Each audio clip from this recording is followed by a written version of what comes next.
The Old Man, Chapter 2. It was a partially cloudy afternoon. The scent in the air was crisp as autumn prepared to set in over the area of Keeter Falls and beyond. It was warm enough. It was cool enough. There were no regrets walking home. Charlie let out a relieved sigh as he stepped out of the school building. He hurried to the schoolyard, where the fields, blacktop courts, and other play areas were located. It was quite busy. It was good weather for playing outside. He was rather tempted to join a few of his classmates on the blacktop court. Out of the corner of his eye, he saw some younger girls on another paved area. A few were playing jacks in the corner of the area. Another girl jumped rope by herself, and a small group played hopscotch on the squares that had been chalked. Winifred was among that particular group of girls. Charlie approached carefully. On the one hand, it was rather embarrassing to hang out with these young girls, or to be seen with their girly games. On the other hand, he had to retrieve Winifred. "Are you almost ready?" he asked. This got the attention from the group. "It's my turn," Winifred remarked, as she held the stone in her hand. "Hurry up," he urged gently. "Mom wants us home." "I don't have any homework today," Winifred stated matter-of-factly, and gave the stone a gentle toss. "I do," Charlie retorted. "Then go," she insisted, as she hopped from square to square. "Come on, Winifred. You know you're not allowed to walk by yourself." Winifred stomped her foot and let out an annoyed growl. "If you wanted to stay, I couldn't force you to go." "Yeah, but I have homework and I can walk all over town by myself." "I'd get in trouble if I came home late." "Do you want to get in trouble? It's fall festival season. Do you really want to be grounded now?" She glanced back and forth towards the chalk squares and her brother before letting out a heavy but less aggressive sigh. She looked rather deflated in her defeat. "No. I got bigger this year. I might be able to go on more rides now." "Exactly," he said with a nod. That seemed to be the end of it. Winifred handed the stone to one of her friends and motioned her farewell. She picked up her backpack and scurried to Charlie's side.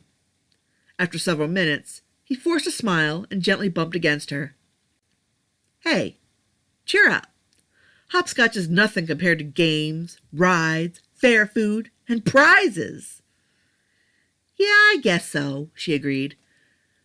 "Will you help me get some of the big, cute prizes? You're better at some of those games." "We'll see," he said.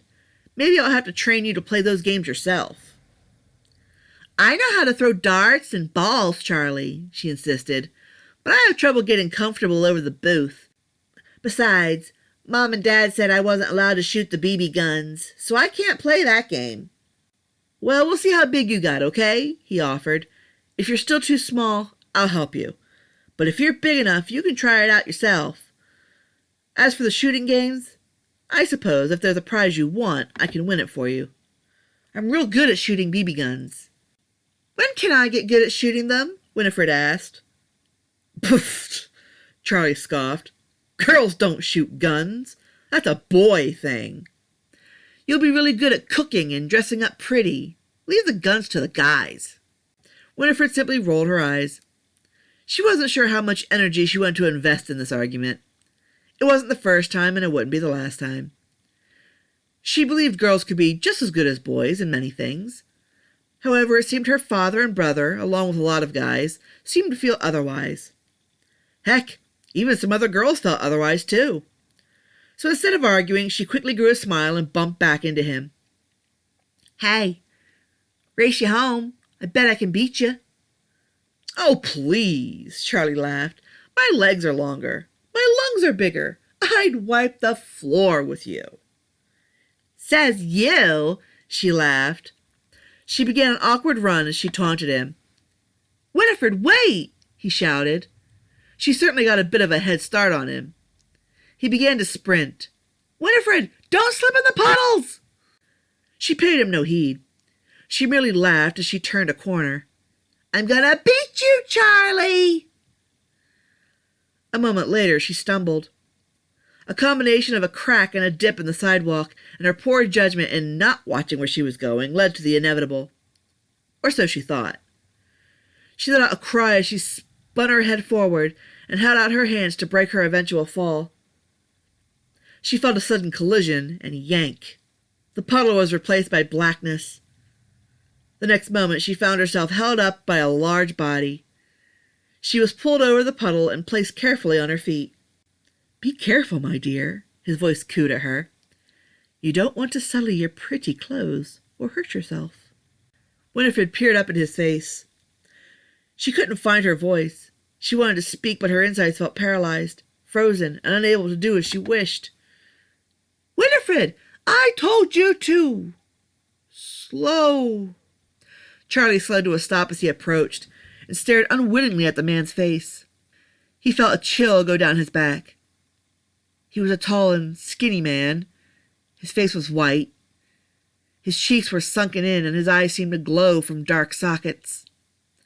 His hands were also very long and skinny. The majority of his head was hidden under a dark hood attached to his sweatshirt.